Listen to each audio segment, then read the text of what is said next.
The Prayer Kitchen. Words from Jesus.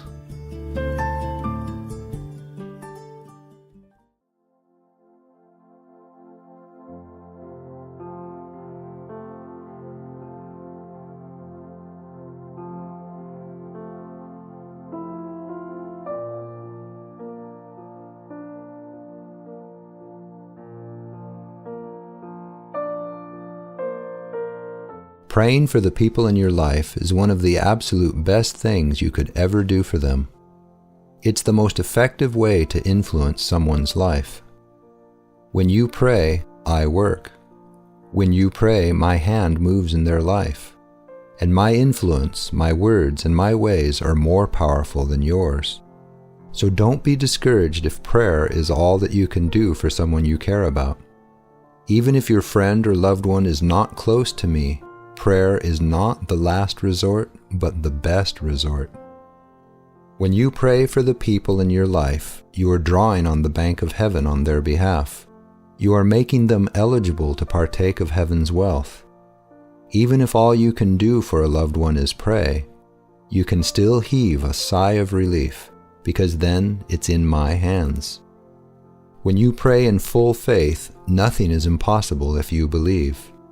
Prayers of faith can overcome limits, boundaries, and impossibilities. Of course, even though you are praying and committing the situation to me in prayer, that doesn't mean presto changeo, all things will turn out as you had hoped in an instant.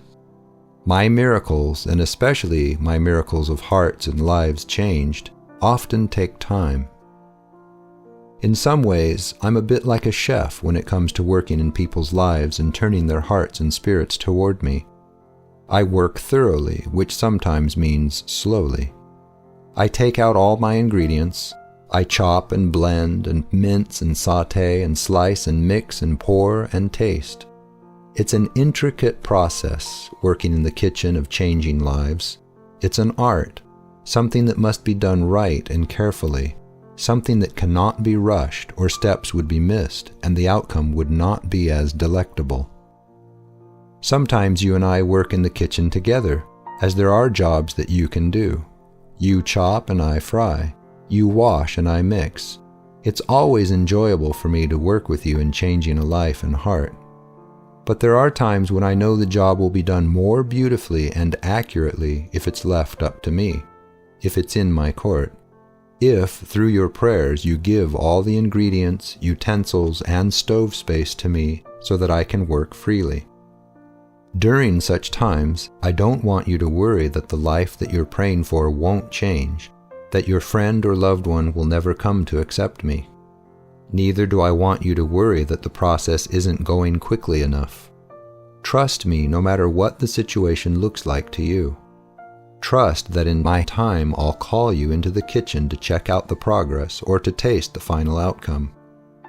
That time may not come as soon as you would like. In fact, it may not even happen during your or their life on earth. But if you've done your part to pray and to give me full room to work in the kitchen, then the good work I've begun will be performed all the way through till the end. My work in a person's life is also limited by that person's choices. If they're making choices that take them away from accepting me or opening their lives to my spirit, then they limit what I am able to do for them. But don't stop praying, even when it seems as if the person is never going to change or the situation is never going to improve. Even if you feel you have reached the limit of what you can do for someone, don't give up on prayer and trusting me for what I can do for them. No matter what, you can always pray, and prayer is more powerful than any force of the enemy.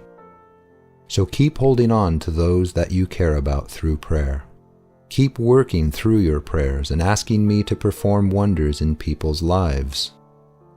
Don't worry about how long it takes or what the effect of your prayers will be.